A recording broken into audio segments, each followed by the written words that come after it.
Aunt Jennifer's tiger by Adrienne Rich एक ऐसी poem है जहाँ पे आंट जेनिफर के थ्रू वो सभी वुमेन के बारे में बताया गया है जो लोग अपने मैरिटल लाइफ में खुश नहीं है, बहुत सी सब्जुगेटेड एंड कंट्रोल्ड फील कर रहे हैं और उनका फ्रीडम पूरा खो गया है।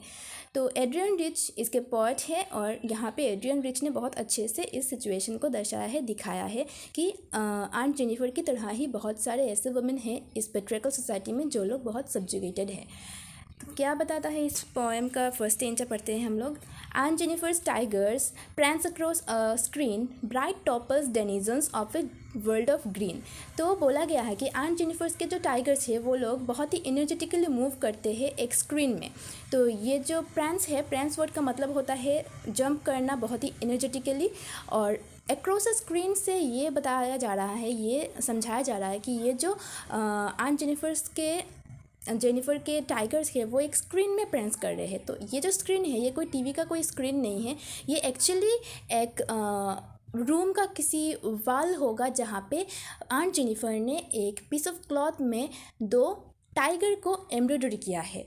तो उस एम्ब्रॉयडरी में दो टाइगर्स है ऐसे सिचुएशन में जहाँ पे वो दोनों टाइगर्स प्रेंस कर रहे हैं और वो दोनों दिखने में किस कलर के हैं, ब्राइट टॉपल्स डेनिजन्स। वो लोग पूरा ब्राइट टॉपल्स कलर है। टॉपल्स एक जेम होता है जिसका कलर होता है ब्राइट येलो, और डेनिजन्स का मतलब होता है inhabitant of a world of green. और बताया गया है कि ये लोग फॉरेस्ट के, मतलब वर्ल्ड ऑफ ग्रीन का मतलब ही तो फॉरेस्ट है ना, तो फॉरेस्ट के डेनिजन्स हैं, इनहेबिटेंट्स हैं, और इन लोग का कलर बहुत ही ब्राइट टॉपल्स जैसा है। They do not fear the man beneath the tree, they pace in sleek chivalric certainty.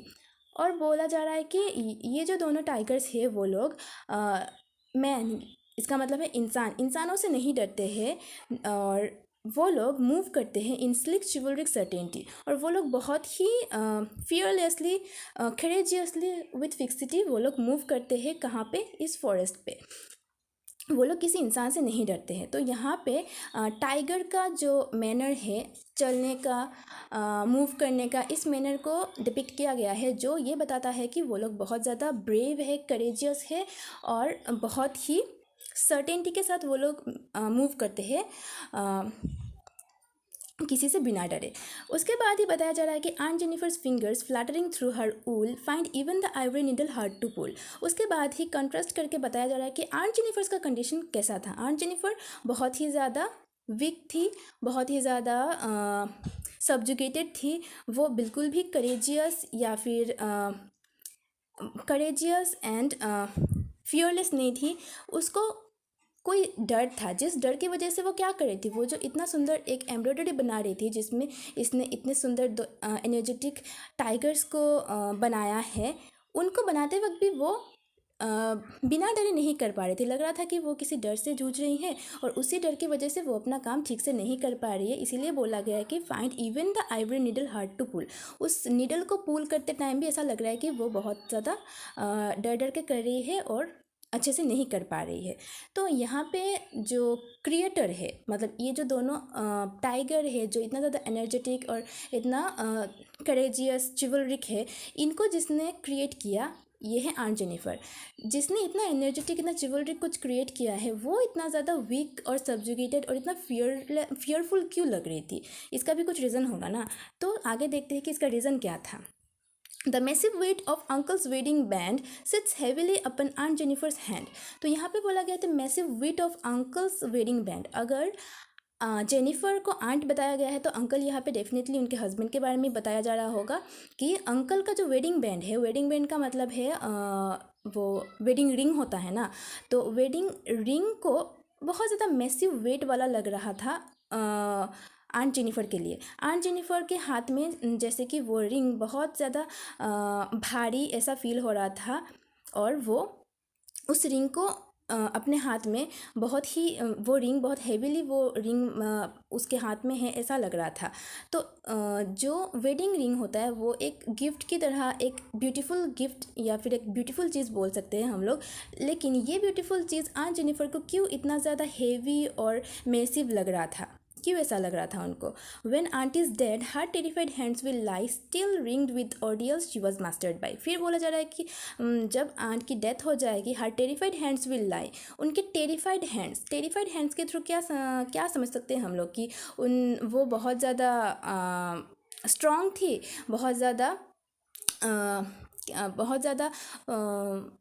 Fearless थी, ऐसा नहीं था ना, क्योंकि बोला गया है कि वो उनके हाथ टेरिफाइड थे और उनके उन टेरिफाइड हाथ में वो वेडिंग रिंग था जो उनको बहुत ज़्यादा हेवी लग रहा था। क्यों उनको ऐसा लग रहा था? क्योंकि ये जो वेडिंग रिंग है वही है उनके सारे डर की, उनके सारे पेन की, उनके सारी जितने भी उनके हार्डशिप्स है, सबकी रीज़न ये वेडिंग रिंग ही उनके लिए थी। इसीलिए बोला जा रहा है कि जब उनकी डेथ हो जाएगी तब भी वो उनका हाथ टेरिफाइड ही रहेगी, तब भी वो फ्री फील नहीं करेंगे, तब भी वो फियरलेस फील नहीं करेंगी। Still ringed with ordeals she was mastered bye.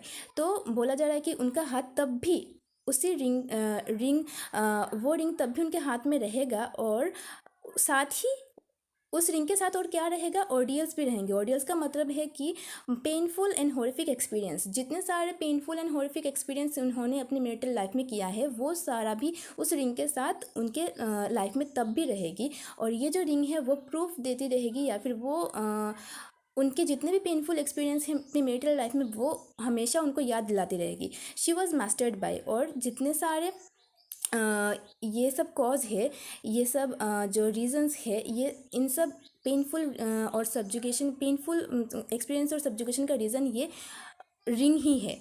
और इसी रिंग ने उनको इस तरह से किसी को उनको इस तरह से कंट्रोल करने का या फिर सब्जुगेट करने का राइट भी दिया है, ऐसा लग रहा है इन दोनों लाइन से, जैसे कि ये बोला जा रहा हो। Still ringed with ordeals she was mastered by. She was mastered by का मतलब है she was controlled by, she was subjugated by with the ordeals, मतलब जितने सारे हॉरिफिक एक्सपीरियंस हैं जिनके द्वारा वो सब्जुकेटेड हुई है, इन सब का प्रूफ देगी ये उनका रिंग। ये उनका जो रिंग है ये कोई ब्यूटीफुल गिफ्ट की तरह उनको इसीलिए नहीं लग रही थी क्योंकि इस रिंग के थ्रू उनको बहुत सारे पेनफुल एक्सपीरियंसेस मिले हैं, और इसीलिए उनके हाथ में ये बहुत ही हेवी उनको फील हो रहा था। The tigers in the panel that she made will go on prancing proud and unafraid. लेकिन उन्होंने जो टाइगर क्रिएट किया है, उन्होंने जो एम्ब्रॉयडर किया है टाइगर्स का, वो दोनों बहुत ज़्यादा एनर्जेटिक एंड फियरलेस थे, और वो दोनों उसी तरह से प्रांस करते रहेंगे एनर्जेटिकली जिस तरह से वो अभी कर रहे हैं, और बहुत ही प्राउडली और अनअफ्रेडली वो लोग ऐसे प्रांस करते रहेंगे। तो इसका क्या मतलब है? मतलब आंट जेनिफर जो अपने लाइफ में कभी भी खुद को स्ट्रॉन्ग, फियरलेस और ब्रेव, वो कभी भी मतलब अपने लाइफ में ये सब सिचुएशंस उन्होंने कभी जिया नहीं है। वो कभी भी खुद को फ्री, स्ट्रॉन्ग और प्राउड, अनअफ्रेड ऐसा उन्होंने कभी खुद को फील नहीं किया है। वो हमेशा सब्जुगेटेड थी, कंट्रोल्ड थी, बहुत ज़्यादा हॉरिफाइड थी। उन्होंने लाइफ में बहुत पेन झेले होंगे, बहुत कुछ ये सब अंडरगो किया होगा, और इसीलिए उनके अंदर एक इनर फीलिंग थी कि वो भी इन सब के अगेंस्ट जाके रिवोल्ट करे, और वो भी अपने लाइफ में टाइगर्स जितनी ही स्ट्रॉन्ग, ब्रेव और करेजियस हो। लेकिन वो अपने लाइफ में तो कभी हो नहीं सकती है ऐसा, क्योंकि ये जो पेट्रियार्की है और पेट्रियार्कल जो इतने सारे कस्टम्स होते हैं ना, मैरिज के साथ जितने भी कस्टम्स होते हैं, सब कुछ किसके साथ अटैच होता है? एक वुमेन के साथ अटैच होता है कि उसको ही सब कुछ मानना पड़ता है। तो इसी वजह से वो अपने लाइफ टाइम में तो कभी ये अचीव नहीं कर पाती, वो कभी भी इतने ब्रेवली रिएक्ट नहीं कर पाती है जिस तरह से ये दोनों टाइगर्स, मतलब टाइगर्स का जिस तरह का बिहेवियर है, टाइगर्स के जिस तरह के मैनर्स है, वो कभी भी इस तरह से वो रिएक्ट नहीं कर पाती है, कभी भी इस तरह से रिवोल्ट नहीं कर पाती है, और उनका डेथ भी ऐसी ही हो जाती है। लेकिन उन्होंने जो क्रिएट किया है, एटलीस्ट वो जो क्रिएशन है, वो जो टाइगर्स का एम्ब्रॉयडरी है, वो तो कम से कम एनर्जेटिकली जंप करता हुआ ही रहेगा, एनर्जेटिकली जंप करता हुआ, प्राउड और अनअफ्रेड इसी तरीके से रहेगा। उसका इस लाइन का यही मतलब है कि आंट जेनिफर अपने लाइफ टाइम में कभी भी इस सिचुएशन को उन्होंने जिया नहीं है, लेकिन उनके अंदर एक इनर फीलिंग थी कि वो ऐसी ही टाइगर्स की तरह ही बिहेव करे, टाइगर्स की तरह ही स्ट्रॉन्ग एंड करेजियस हो, जो वो कभी नहीं हो पाई।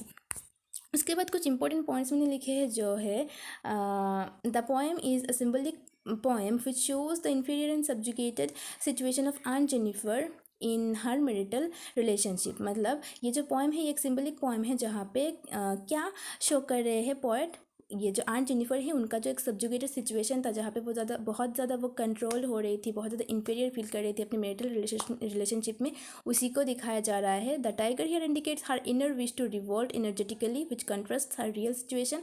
और जो टाइगर्स है वो यहाँ पे दिखाते हैं उनका जो इनर फीलिंग है टू रिवोल्ट, मतलब उनको भी रिवोल्ट करना था टाइगर्स की तरह, लेकिन वो नहीं कर पाती क्योंकि उनका रियल सिचुएशन वैसा नहीं था, वो बहुत ज़्यादा वीक थी। The wedding band symbolises her wedding ring which seems so heavy in her fingers. और उनका जो वेडिंग बैंड था वो उनके लिए कोई गिफ्ट की तरह नहीं थी, वो उनके लिए एक हैवी कुछ बर्डन जैसा था, इसीलिए उनको ऐसा उनके फिंगर्स में वो बहुत ज़्यादा हैवी फील हो रहा था, क्योंकि यही रिंग वो रीज़न है जिसकी वजह से उन्होंने इतने सारे पेनफुल एंड हॉरिबल एक्सपीरियंसेस को झेला है। और the ring has given her painful and horrible experiences and she dies like this. The poem basically shows how women are subjugated and are caught between the clutches of marriage and patriarchy. और ये poem है जो दिखाता है कैसे एक patriarchal society में एक वुमेन कैसे इस तरह से मैरिज एंड पेट्रियर्की की बीच में फंस के रह जाती है और उसको कभी फ्रीडम नहीं मिलती और वो कभी भी अनअफ्रेडली, कभी भी ऐसे फियरलेसली कुछ कर नहीं पाती, हमेशा वो किसी न किसी डर से जूझ रही होती है। और ये जो मैरिज है, ये मैरिज के थ्रू सबसे ज़्यादा वुमेन कंट्रोल्ड एंड सब्जुगेटेड होती है, क्योंकि ये मैरिज के थ्रू किसी और इंसान को, वुमेन को सब्जुगेट करने का, कंट्रोल करने का एक जैसे कि राइट मिल जाता है, जो बिल्कुल भी सही बात नहीं है। तो इसीलिए इस पोएम के द्वारा पॉइंट यही दिखाना चाहते हैं कि किस तरह से एक सब्जुकेटेड वुमेन के अंदर एक ऐसा रिवोल्ट का एक विश होता है, लेकिन वो कभी वो रिवोल्ट कर नहीं पाती, इसीलिए वो अपने क्रिएटिविटी के द्वारा, अपने पेंटिंग्स के द्वारा, अपने ये सब क्रिएटिव वर्क्स जितने भी है, जैसे कि ये एम्ब्रॉयडरी के द्वारा, इन सब के द्वारा वो ये सब दर्शाती रहती है कि उसकी इनर फीलिंग क्या है, लेकिन वो कभी भी उस हद तक जा नहीं पाती है जो कि उसको करना चाहिए, जो कि उस चीज़ से उसको फ्री होने के लिए करना चाहिए, उसको फ्रीडम पाने के लिए करना चाहिए। तो ये था पूरा पोएम। Thank you.